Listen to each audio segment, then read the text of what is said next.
Good morning, praise lord. ఉదయకాలమందు దేవుని యొక్క వాక్యమును ఈరోజు వాగ్దానముగా పరిశుద్ధ గ్రంథం నుంచి ఒక మాటను మనం ధ్యానం చేసుకునే ప్రయత్నాన్ని చేద్దాం.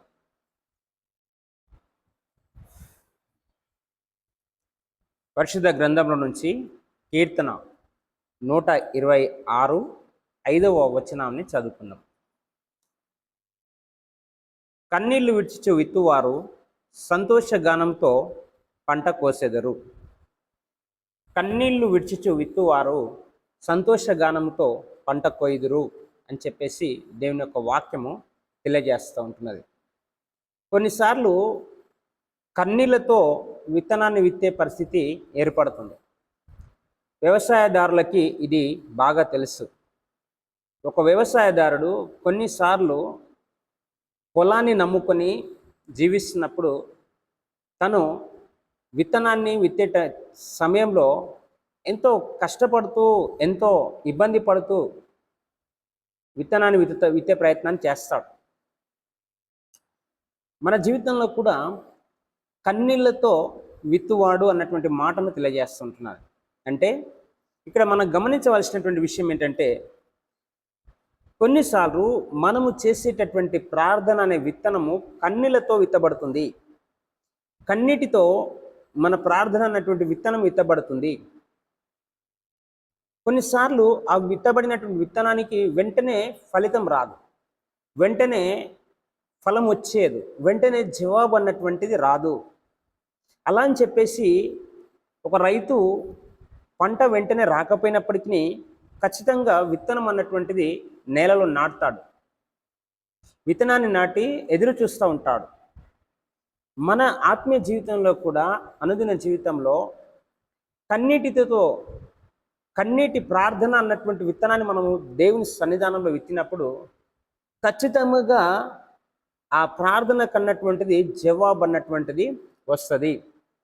చూడండి, విత్తినటువంటి విత్తనము ఖచ్చితంగా మొలకెత్తకుండా ఉండదు. భూమిలో విత్తినటువంటి విత్తనము ఖచ్చితంగా అది ఫలిస్తుంది, ఖచ్చితంగా అది మొలుస్తుంది. అయితే ప్రభు సన్నిధానంలో నువ్వు కన్నీటితో చేసినటువంటి ప్రార్థన ఖచ్చితంగా అది ఫలిస్తుంది. అది ఈరోజు కాకపోయినా రేపైనా ఫలిస్తుంది. ఒకవేళ రేపు కాకపోయినా మరుసటి రోజైనా ఆ విత్తనము, కన్నీటితో విత్తినటువంటి ప్రార్థన అనే విత్తనము ఖచ్చితంగా అది ఫలిస్తుంది, ఖచ్చితంగా అది మొలకెత్తుతున్నటువంటి విషయాన్ని ఈ ఉదయకాలం మంది మాట ద్వారా మనం తెలుసుకుంటూ ఉంటున్నాం. అయితే కన్నీళ్లు విడిచి విత్తువాడు ఆనంద గానములతో పంట కోసెదరు. రైతును చూడండి, కష్టపడుతూ విత్తనాన్ని విత్తి పంట వేసిన తర్వాత ఒకసారిగా పంట వచ్చేసరికి ఆ పంట వచ్చే సమయంలో తను పడ్డ కష్టమంతా కూడా మర్చిపోతాడు. తను ఆ పంట కొరకు పడినటువంటి ప్రయాసం అంతా కూడా మర్చిపోతాడు. ఎందుకో తెలుసా?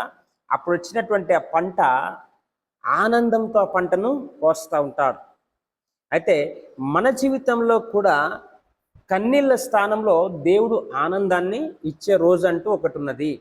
ఆ రోజున మనము పడినటువంటి ప్రయాసము, మనం కార్చిన కన్నీరు, మనము పెట్టినటువంటి దేవుని సన్నిధానంలో మనం ఏదైతే ఎఫర్ట్ పెడుతున్నామో, ఏ ప్రార్థన అయితే చేస్తున్నామో, ఏ కన్నీరు అయితే కారుస్తున్నామో వాటన్నిటికీ దేవుడు జవాబిచ్చే రోజు ఒకటి ఉన్నది. అదే పంట కోసే సమయము. ఆ సమయం వచ్చిన రోజున నువ్వు పడ్డటువంటి ప్రయాసము, నువ్వు కార్చిన కన్నీరు, ఇదంతా కూడా, ఈ బాధ అంతా కూడా నువ్వు మర్చిపోయేటట్లుగా దేవుడు చేస్తాడు. అప్పుడు నువ్వు ఆనందంతో పంటను కోసేటటువంటి స్థితి, అంటే ఆనందంతో దేవుని సన్నిధానమును సాక్ష్యం చెప్పే రోజు దేవుడు తీసుకొని వస్తాడు. ఈరోజున నువ్వు కన్నీళ్ళు గారుస్తున్నట్లయితే, ఈరోజు నువ్వు కన్నీటితో ప్రార్థన చేస్తున్నట్లయితే, ఈరోజు నువ్వు ప్రభు సన్నిధానంలో గోజారుతున్నట్లయితే ప్రతిదీ దేవుడు చూస్తున్నాడు. భూమిలో విత్తబడ్డటువంటి విత్తనము ఎలాగైతే మొలకెత్తకుండా ఎలాగైతే ఉండదో, ప్రభు సన్నిధానంలో నేను కార్చిన కన్నీటి బొట్టుకు ఖచ్చితముగా ఆనందముతో పంట కోసేటటువంటి సమయాన్ని దేవుడు తీసుకొని వస్తాడు.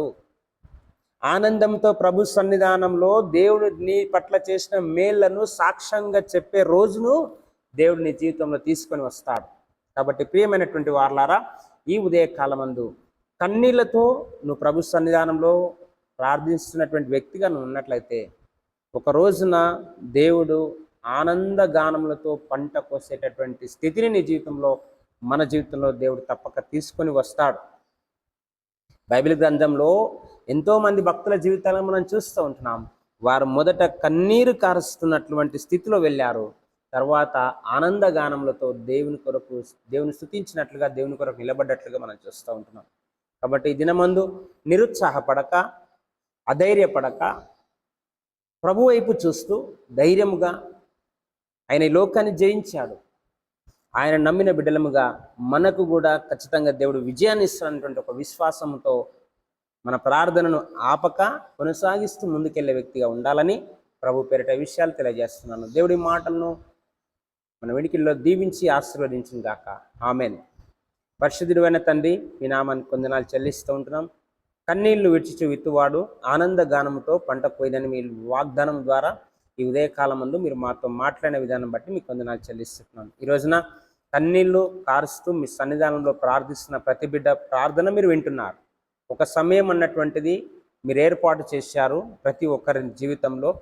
ఆ సమయము వచ్చిన రోజున ఆనందంతో మీరు చేసిన మేళ్లను తలపోస్తూ సాక్ష్యంగా చెప్పే రోజు ప్రతి ఒక్క బిడ్డ జీవితంలో మీరు అనుగ్రహిస్తారని నమ్ముతూ, ప్రభా ఈ వినిపించిన ఈ మాటలు ప్రతి ఒక్కరూ నాయనా మరి ఆ మాటను అర్థం చేసుకొని ఖచ్చితంగా మీరు జవాబిస్తారన్నటువంటి ఒక నిరీక్షణ కలిగి ఆత్మీయ యాత్రలో ముందుకు కొనసాగే బిడ్డలుగా ఉండేటప్పుడు సహాయమును దయచేయగలరని మా ప్రభువును రక్షకుడునైన యేసుక్రీస్తు పవిత్ర నామములో ప్రార్థించి వేడుకుంటున్నాం పరమ తండ్రి.